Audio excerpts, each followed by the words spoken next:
The bustling streets of downtown Chicago felt especially cold that December morning.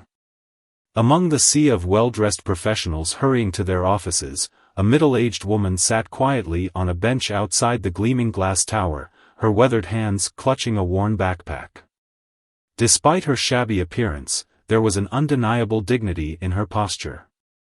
Raj Kumar, the newly promoted marketing director at Tech Vision Solutions, noticed her every morning on his way to work. Unlike others who hurried past, averting their eyes, he often wondered about her story. That morning, as snowflakes began to dance in the air, something compelled him to stop. "Would you like a coffee?" he asked, gesturing to the cafe across the street. "It's getting pretty cold out here." The woman looked up, surprise flickering across her face. Her eyes, a striking shade of green, held a wisdom that caught Raj off guard. "That's very kind," she replied softly, her voice carrying traces of what seemed like a refined accent. "But I wouldn't want to impose." "No imposition at all," Raj insisted, introducing himself. The woman hesitated before saying, "You can call me Anne." Over steaming cups of coffee, Raj learned fragments of Anne's story. She spoke carefully, sharing little yet somehow saying much. She mentioned having worked in finance years ago, before life took an unexpected turn. There was something about her manner of speaking, her knowledge of current affairs, and her subtle observations about the market trends that intrigued Raj. That evening, as he prepared to leave work, he made an impulsive decision. Tech Vision was hosting its annual holiday charity gala the following week, an elaborate affair where the company showcased its community initiatives and raised funds for various causes. "Would you like to attend?" he asked, and the next morning, holding out an invitation. "There's a donation drive for the local shelter, and I thought, maybe you'd like to be part of it?" "From either perspective?" The look that crossed Anne's face was complex, a mixture of gratitude, hesitation, and something else Raj couldn't quite read. After what seemed like an eternity, she accepted the invitation with trembling hands.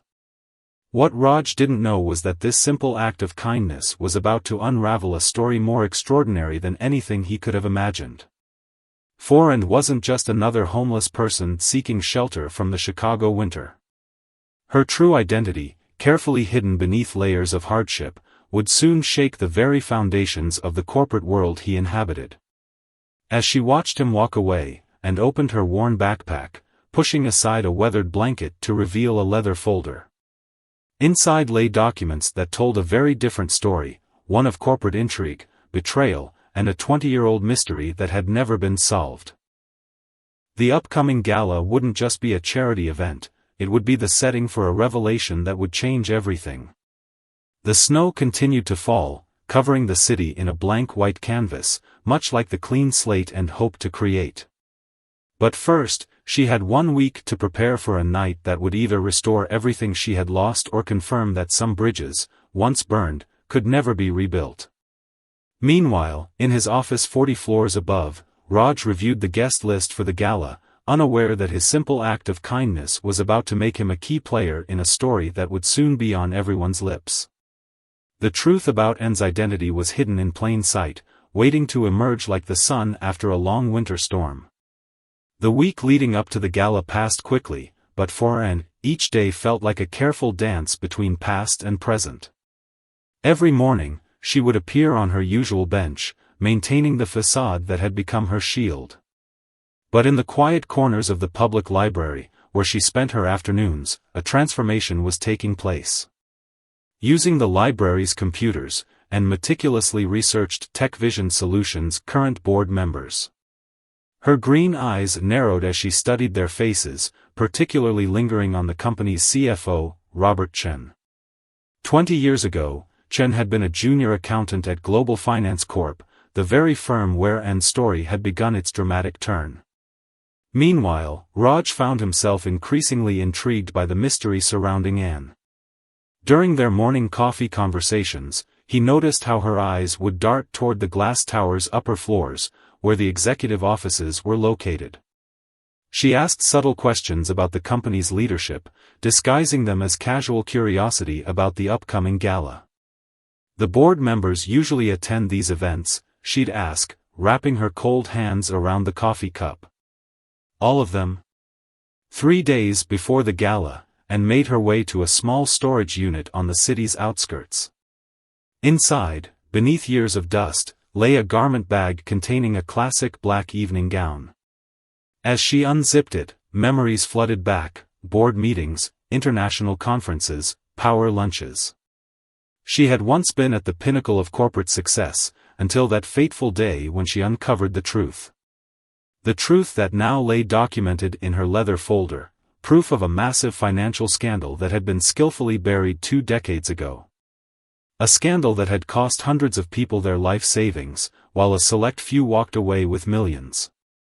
And had discovered the fraud, but before she could expose it, the evidence vanished. Along with it, her reputation, her career, and her life as she knew it. The day of the gala arrived with a fresh blanket of snow. That morning, Raj didn't find Anne on her usual bench.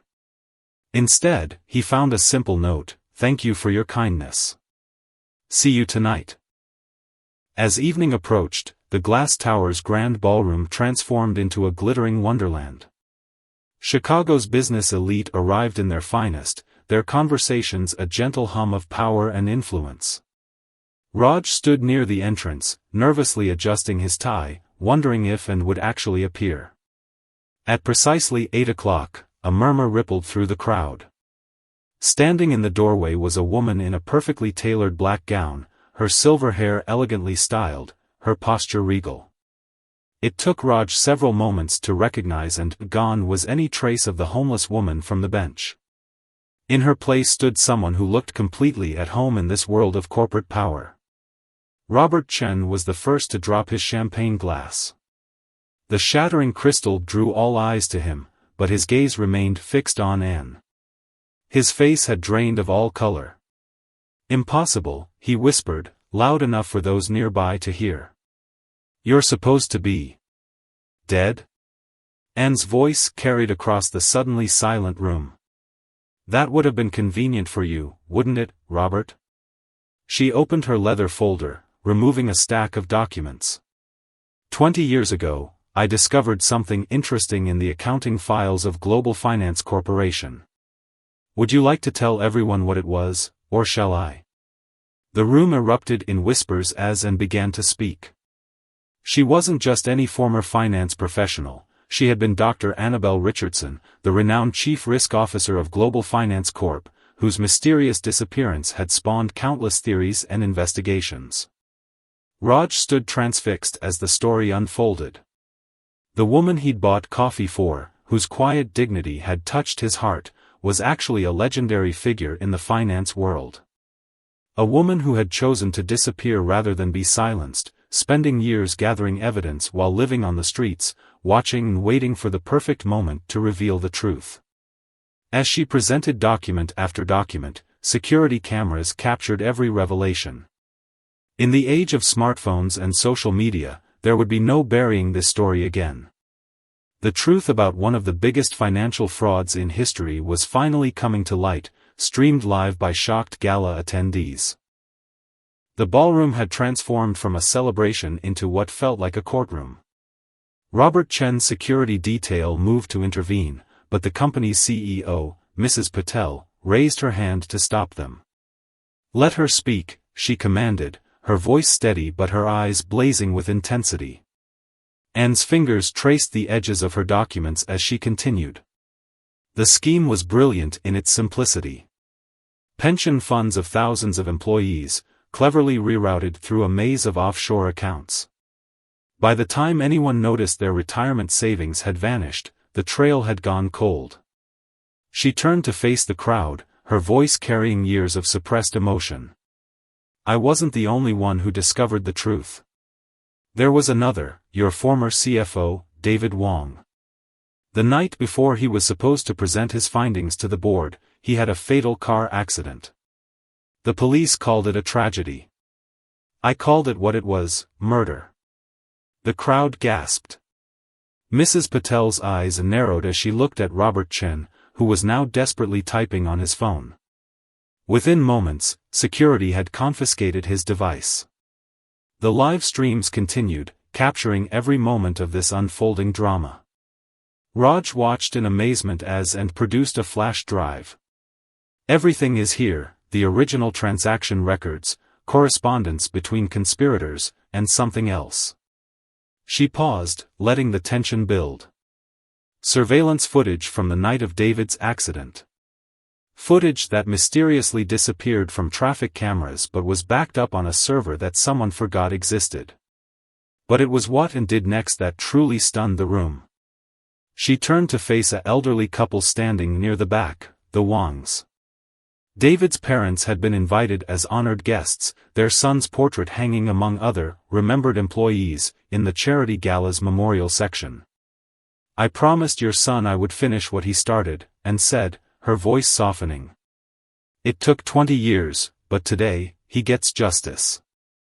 The next few minutes were chaos. Federal agents, who had been posing as waiters throughout the evening, moved in to secure the evidence. Robert Chen and 2 board members were quietly escorted from the room. Mrs. Patel, showing remarkable leadership, took the podium.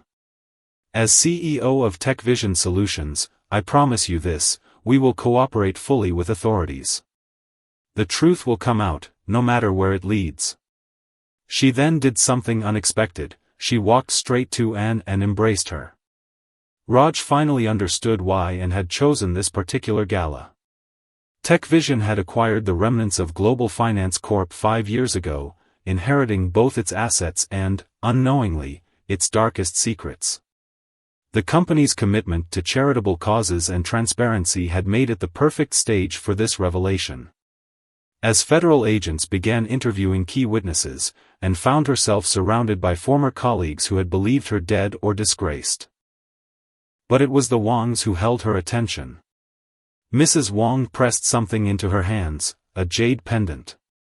"David wanted to give you this," she said softly. "He said you were the only one he trusted. We've kept it safe, waiting for the day the truth would come out." The pendant wasn't just jewelry. Inside was a microchip containing additional evidence, waiting 20 years to complete the puzzle. David had planned for every contingency, even his own death. Meanwhile, social media was exploding. Hashtag Justice After 20 Years and hashtag Annabelle Returns were trending worldwide. Journalists were already gathering outside the glass tower, their cameras capturing the steady stream of law enforcement officials entering the building. But in a quiet corner of the ballroom, Raj approached and with a simple question. "Why did you choose to trust me?" Her answer came with a sad smile. "Because in 3 months of watching you, you were the only executive who bothered to really see the homeless woman on the bench. The only one who showed genuine kindness without wanting anything in return. I needed to know there were still people like you in this world before I could believe justice was possible." The morning after the gala, Chicago woke to a story that seemed almost too dramatic to be true. News helicopters circled the glass tower like hungry birds, their cameras capturing the steady stream of federal agents entering and exiting the building. The homeless woman who had revealed herself to be Dr. Annabelle Richardson was now the most sought-after person in the financial world. Inside TechVision's crisis management room, Mrs. Patel led an emergency board meeting. The company's stock had been temporarily suspended from trading to prevent market chaos. Raj, as the person who had unwittingly brought end to the gala, found himself in the thick of things. "Tell me again," Mrs. Patel asked, her voice calm but intense. "Did she ever give any indication of who she really was?" Raj thought back to their coffee conversations. "She knew things, market trends, financial terms. I just assumed she had worked in the industry before falling on hard times. Many people did, after the 2008 crash." The door opened, and a junior executive rushed in with printouts. The first victims of the global finance scandal were coming forward. Elderly couples who had lost their life savings, former employees who had been gaslighted into believing they had mismanaged their own pension funds. The scale of the deception was staggering. Meanwhile, Anne was conducting her first official interview in 2 decades. She had chosen a small independent news channel, broadcasting from a modest studio. Her black gown had been replaced by a simple blue suit, but her dignity remained unchanged. "I didn't choose to disappear," she explained, her hands folded calmly in her lap. "They gave me 2 options that night: forget what I'd found, or join David Wong in his accident. So I created a 3rd option. I died on paper, living as a homeless woman, invisible to the very people who had tried to silence me." The interviewer leaned forward. "But why stay homeless? Surely you had other options?" Anne's response silenced the studio. "I needed to stay close to watch them. The homeless are invisible to the powerful. We see everything but are never seen. Every day, I watched them walk into that building, carrying their guilt behind designer briefcases. I documented their movements, their meetings, their mistakes. The street became my surveillance post." Across the city, in a maximum security holding facility, Robert Chen was beginning to crack. Federal agents had found a series of encrypted emails on his phone, desperately sent during the gala. The recipients were scattered across various tax havens, but the message was clear: she's alive. Burn everything. But it was too late. And had spent years building a network among the homeless community. Street artists, former veterans, displaced professionals, all had played a part in her surveillance operation. They had been her eyes and ears, passing information through an elaborate system that the powerful would never notice. The most damning evidence came from an unexpected source. A street cleaner, one of Anne's allies, had been collecting discarded devices from TechVision's dumpsters for years. Hard drives, old phones, tablets that employees thought they'd wiped clean.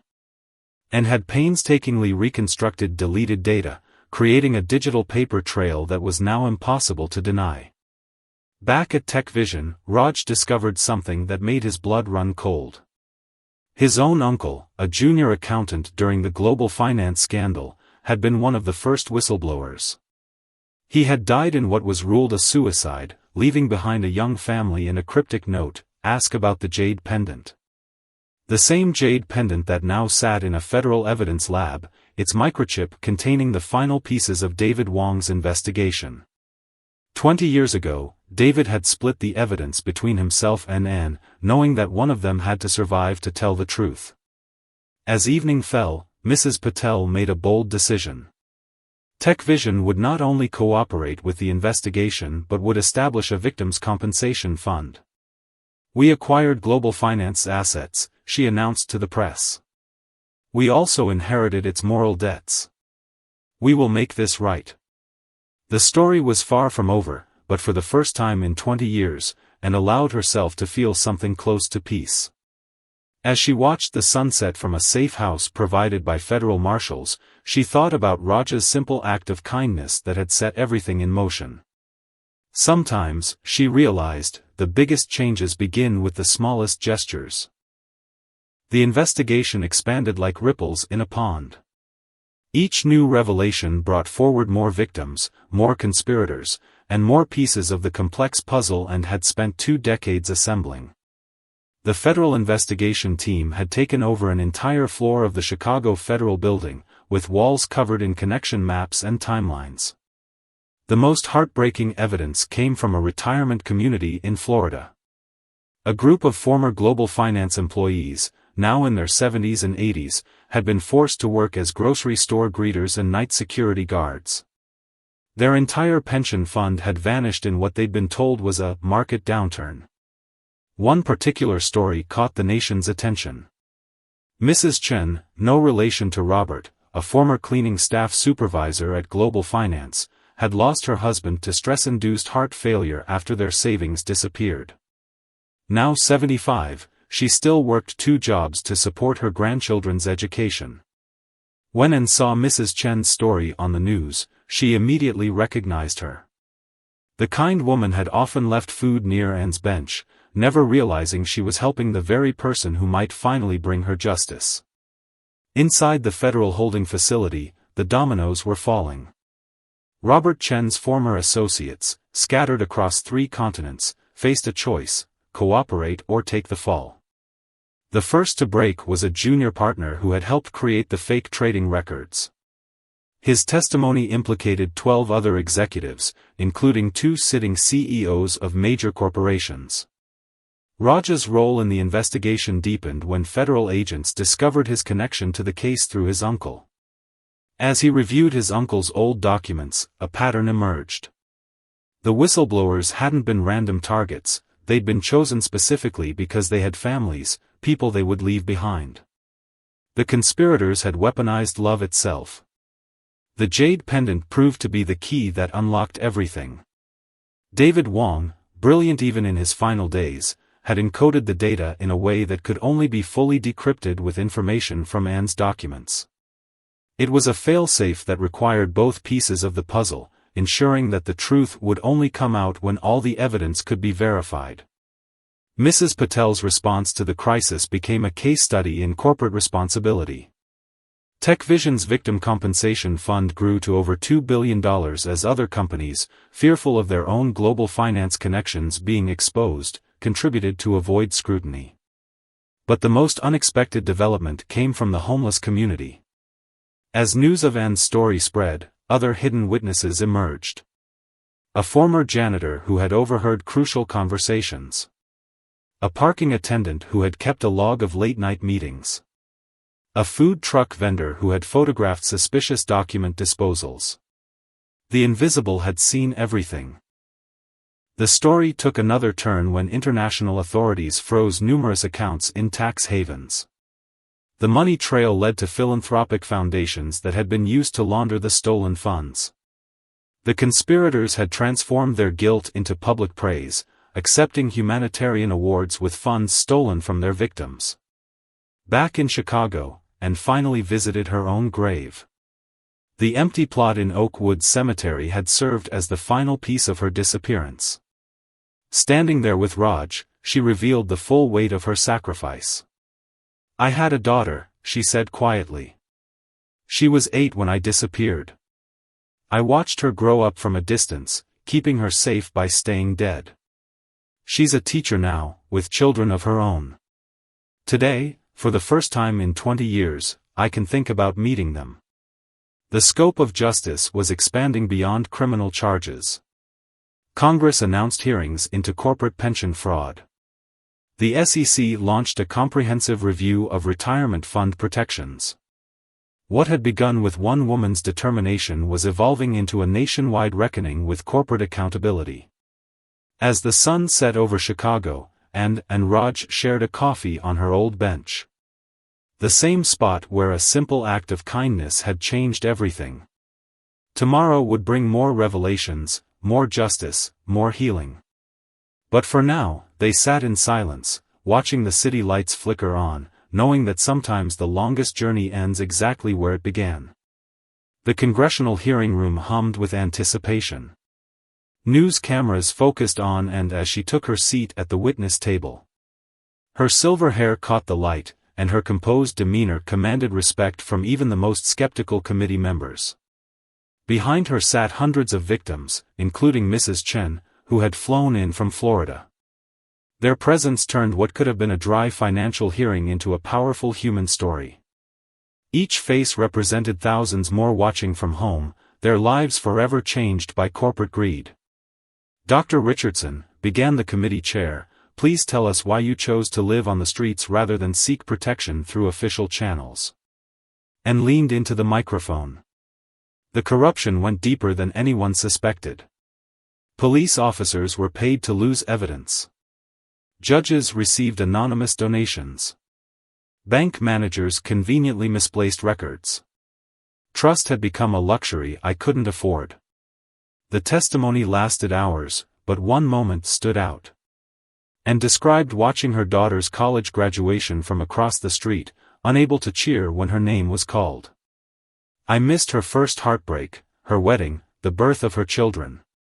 Each sacrifice was a stone I carried, knowing that one day, it would help build the foundation for justice." In the audience, that same daughter, now Dr. Lisa Chen, sat clutching her husband's hand. She had learned the truth about her mother just days ago.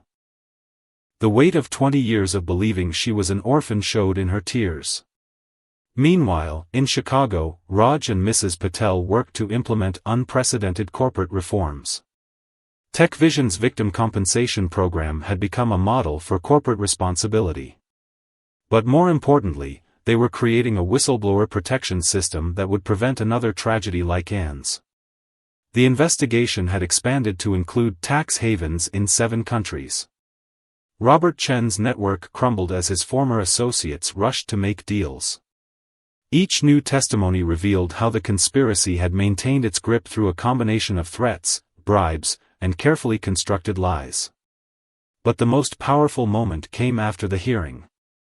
In a small conference room, away from cameras, Anne finally embraced her daughter. Lisa had brought photos, 20 years of memories captured in albums. Together, they began the delicate process of rebuilding their relationship. "I used to dream about you," Lisa confessed, showing Anne pictures of her children. "I imagined you were watching over me somehow. I never guessed. I was there," Anne whispered, touching a photo of Lisa's graduation. "Always in the shadows, always watching. Your father's heart attack wasn't natural, sweetheart. They killed him when he tried to expose the truth. I couldn't let them hurt you too." The revelation about her father's death shook Lisa, but it also helped her understand the magnitude of her mother's sacrifice. She had lived as a ghost to protect her family, carrying the weight of truth until the right moment. The story took another turn when Lisa revealed she had kept every newspaper clipping about global finance collapse. Something in her had never accepted the official story. As a mathematics professor, she had even used the company's published financial data as a case study in statistical anomalies for her students. Back at the federal building, agents discovered that the conspiracy's reach extended into unexpected places. Society galas, charity boards, even university endowments had been used to launder money and buy influence. The very institutions meant to be society's moral compass had been compromised. Mrs. Patel announced TechVision would establish a foundation for corporate ethics, named after David Wong. His parents, now in their 80s, would serve as honorary board members. The foundation would fund research into corporate accountability and provide support for whistleblowers. As evening fell over Washington, Anne and Lisa walked the National Mall together. 20 years of separation began to melt away as they shared stories, tears, and cautious laughter. Tomorrow would bring more hearings, more revelations, more steps toward justice. But tonight was about healing the deepest wound, the sacrifice of a mother's presence in her daughter's life. The story that began on a Chicago bench had become a global phenomenon. Financial regulators in London, Singapore, and Hong Kong launched simultaneous investigations into their own corporate giants. The term Richardson effect entered the business lexicon, describing the hidden corruption beneath seemingly legitimate corporate philanthropy. In a secure conference room at the United Nations, and presented evidence of how the conspiracy had manipulated international aid programs. Relief funds meant for disaster victims had been siphoned through a maze of shell companies, only to reappear as charitable donations from the conspirators themselves. They didn't just steal money, and explained to the assembled delegates. They stole trust. They turned charity into a weapon, using good causes to hide their crimes. The International Task Force discovered something even more disturbing. Several prestigious humanitarian awards had been influenced by anonymous donations from the conspirators' hidden accounts. They had literally bought themselves halos. Back in Chicago, Raj and Lisa worked together to implement a revolutionary tracking system for corporate philanthropic activities. TechVision became the first company to adopt absolute transparency, allowing public access to real-time transaction data for all charitable contributions. Mrs. Chen's story had sparked a movement among the victims. Instead of just accepting compensation, they formed an advocacy group called Phoenix Rising, helping other victims of corporate fraud rebuild their lives. Their first project? converting abandoned corporate offices into affordable housing for seniors who had lost their retirement savings. The investigation took an unexpected turn when a group of ethical hackers approached the FBI. They had been tracking suspicious financial patterns for years, building their own database of corporate misconduct. When combined with Ann's evidence, it painted a picture of systematic corruption spanning 3 decades. Lisa discovered that her university's mathematics department had unknowingly developed algorithms that were later used to hide the fraudulent transactions. She turned this revelation into a groundbreaking paper on ethics in financial mathematics, now required reading at business schools worldwide. Ann's network of homeless observers proved invaluable to international investigators.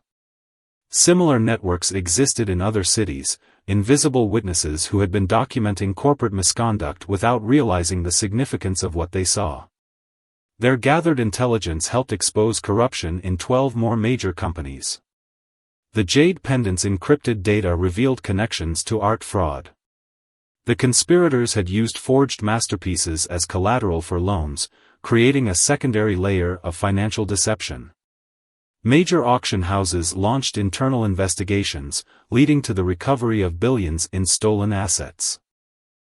Mrs. Patel testified before the UN about corporate responsibility in the digital age. "We must transform transparency from a buzzword into a baseline," she declared. The next Ann Richardson shouldn't have to sacrifice 20 years of her life to expose the truth. In a quiet ceremony at David Wong's grave, his parents met Ann for the first time. They shared stories of their son's integrity, his dedication to truth, and his final days. The Jade Pendant, now a symbol of corporate accountability, would be displayed at the Wong Foundation's headquarters. Lisa's children finally met their grandmother, unaware of the historical significance of their family reunion. To them, she was simply a warm presence who told fascinating stories about living on the streets. And found healing in their innocent acceptance, their love unmarked by the weight of her past. The story came full circle when Raj discovered something in TechVision's archives, a photograph from 20 years ago. In it, a young Robert Chen stood accepting an award for corporate citizenship. In the background, barely visible, was Ann in her former life as Dr. Richardson, her face showing the first glimpse of suspicion that would change everything. 1 year after the gala that changed everything, the Glass Tower's lobby underwent a transformation. A new installation dominated the space, a wall of mirrors reflecting visitors back at themselves, with a simple question etched in glass: "Would you see her?" The installation had become a pilgrimage site for corporate executives worldwide. Its plaque told Ann's story, not just the fraud she uncovered, but the years she spent invisible on that bench. It was TechVision's reminder that ethics wasn't just about following rules, it was about seeing the humanity in everyone. The Global Financial Reform Act, nicknamed the Richardson Act, passed with unprecedented bipartisan support. Its key provisions included protections for whistleblowers and their families, mandatory transparency in corporate philanthropy, and the creation of an independent oversight body staffed partly by former fraud victims. Robert Chen and his co-conspirators faced justice in a historic trial. The evidence was insurmountable: Ann's documentation, David Wong's encrypted data, and testimony from over 300 victims. The judge, acknowledging the scale of their crimes, handed down sentences that ensured none would see freedom again. Mrs. Chen, the former cleaning supervisor, now served on the board of Phoenix Rising. The organization had expanded globally, turning victim compensation into seed money for social enterprises. Their latest project? Converting the former Global Finance headquarters into affordable housing for seniors and a training center for financial literacy. Lisa established a scholarship at her university for students studying ethical applications of mathematics in finance. The first recipient was the daughter of a global finance victim, her research focusing on algorithmic detection of corporate fraud patterns. The cycle of justice continued through education. Raja's simple act of kindness became a case study in business schools. The Richardson discovery, they called it, how one person's humanity pierced the veil of corporate indifference. He received countless awards but always redirected the attention to the real heroes, the invisible witnesses who never stopped watching. The homeless network that had aided Ann's investigation transformed into a formal organization called Street Watch. Armed with smartphones and training in corporate surveillance, they became the eyes and ears of financial regulators worldwide. Their motto, "The truth lives on the streets." And finally moved into a small apartment near Lisa's family, but she never forgot her years on the streets. Every morning, she would bring coffee to her old bench, sharing it with whoever needed warmth and conversation. Some recognized her from the news, others just knew her as the kind lady who listened without judgment. The jade pendant found its final home in the Smithsonian's new exhibit on corporate accountability. Beside it stood David Wong's restored office desk, his last notes still visible, a memorial to those who died fighting for truth. His parents could finally mourn openly, their son's sacrifice acknowledged and honored. Mrs. Patel's leadership during the crisis earned TechVision recognition as the most ethical corporation in America. The company's transparency protocols became the global standard, and its stock value soared, proof that doing right and doing well weren't mutually exclusive. On the first anniversary of the gala, Ann and Raj returned to their coffee shop. The barista who had served them that first morning now owned the place, having built it into a community hub where business people and the homeless shared tables and stories. "I never thought kindness could change the world," Raj mused, watching the diverse crowd. And smiled, touching the newspaper headline about the latest corporate reforms. "Kindness didn't change the world," she corrected him. "It showed us the world that was always possible." As they stepped outside, a young executive passed by, then stopped. She turned back, looked at a homeless man sitting nearby, and offered to buy him coffee. The cycle continued, proving that sometimes the greatest revolutions start with the smallest gestures of humanity. The truth was always there, and said, watching the scene unfold. "We just had to learn to see it, and each other, again."